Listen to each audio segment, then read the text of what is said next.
Of the myriad of dangers present throughout the settled systems, few are as ubiquitous as interstellar piracy.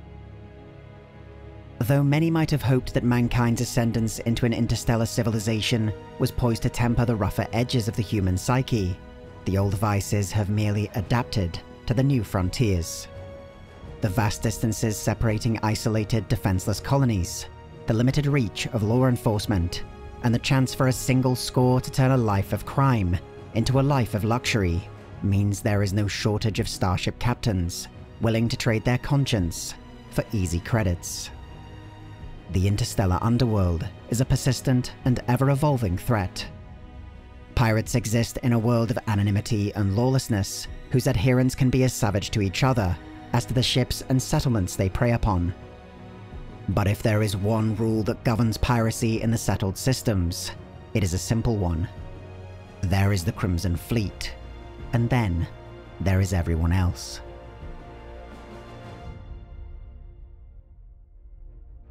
The Crimson Fleet is believed by international law enforcement to be the preeminent piracy group operating within the settled systems.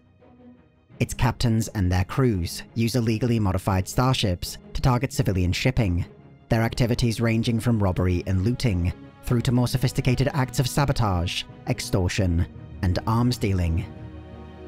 The group acts as the backbone of the interstellar underworld, with its own sphere of influence and enigmatic leadership.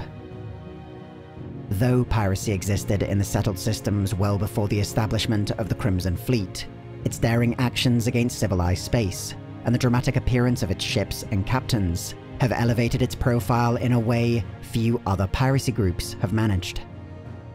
Every act of crime committed on the frontier is likely to be attributed to the Crimson Fleet, regardless of evidence, while petty thugs and vandals are eager to trade on the pedigree of the group's reputation when conducting their own illicit activities. As a consequence, the true nature of the Crimson Fleet can be difficult to assess, as myths and exaggerations mingle with hard facts and outright lies. In both the Freestar Collective and the United Colonies, the Crimson Fleet has become a catch-all term meant to represent interstellar piracy as a whole. But the reality of the group is far different.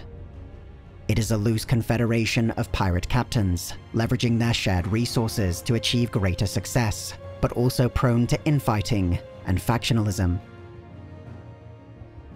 The hierarchy of the Crimson Fleet is informal and fluid, driven mainly by a captain's personal reputation and influenced by their wealth, resources, and noteworthy successes or failures.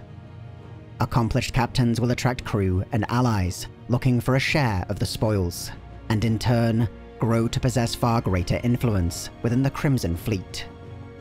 The volatile and risky nature of interstellar piracy, however, means that a captain's position is never stable.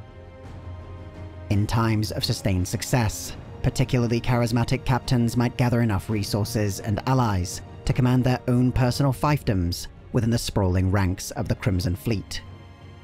But even the most legendary captain is only a single miscalculation away from seeing their empire crumble, and new members of the fleet competing with one another to take their place. This nebulous framework makes the organization less susceptible to dismemberment by external forces, but encourages internal fighting and rivalries.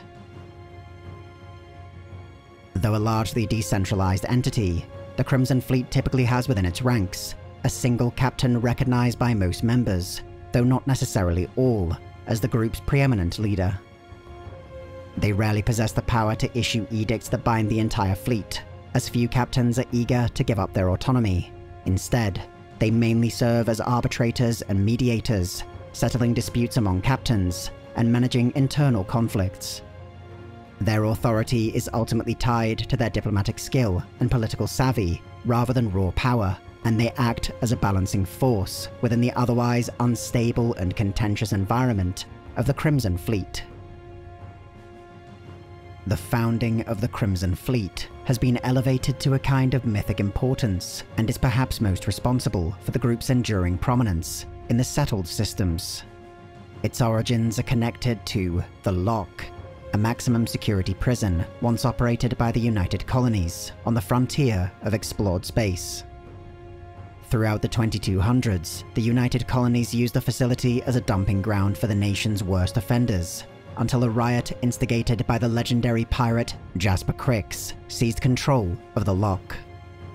In an even more daring operation, Crix and his followers quickly assumed control of the Key, an accompanying star station in geostationary orbit.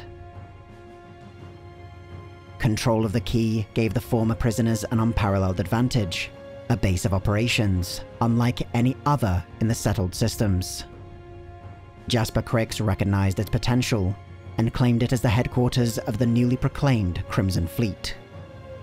In its early years, the pirate captains based out of the Key limited their activities to the Freestar Collective, an independent state, lacking the military power or centralized security apparatus of the more developed United Colonies. As the Crimson Fleet began attracting new members, and the Key was retrofitted to support their operations, the group's activities became more widespread. This was a new golden age, in which wealth and power were ripe for the taking. Footholds established by captains affiliated with the fleet in Sagan, Lunara, Narian, and even Cheyenne, capital system of the Freestar Collective, brought the group's activities further into the public eye, and it was soon after declared a criminal organization by the United Colonies as well. Jasper Crix died the most successful pirate in history. In an enduring humiliation for the United Colonies, the star system in which he was once imprisoned now bears his name. From here, the Crimson Fleet struck out into the settled systems, its power waxing and waning across generations, but never far beyond the fringes of civilized space. As of 2330, the Crimson Fleet is believed to have entered something of a crossroads. A captain by the name of Delgado has succeeded in binding many disparate elements of the greater organization together, but is facing increased pressure from his lieutenants. Unless Delgado can deliver to the Crimson Fleet a major triumph, something to justify the level of discipline he has enforced, his authority will become increasingly weakened and embolden his rivals. So far, it has been Delgado's ambitions that have kept those rivals in check. The Great Hall of Jasper Crix, the treasure of the First Golden Age, was never found, and generations of pirates and adventurers alike have sought it out. Delgado believes he can succeed where others failed. If he can deliver to the fleet the immense wealth of Crix's legacy, then Delgado's position will be unassailable. The symbolism of the act by itself might be enough to unite the whole of the Crimson Fleet, along with every other pirate captain, from Sol to Proxima Ternian. The recent colony war has proved the worth of civilian vessels in interstellar combat, and with such a force at his command, Delgado might be able to finish what Crix started. The whole of the settled systems might become the domain of the Crimson Fleet, where anarchy and freedom replace order and servitude.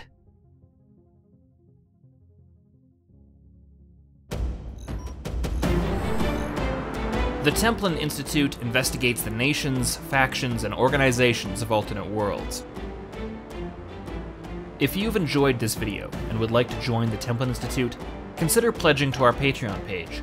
Along with increased security access, you'll be able to vote in polls to determine future topics, get custom wallpaper every week, and receive some other exclusive rewards.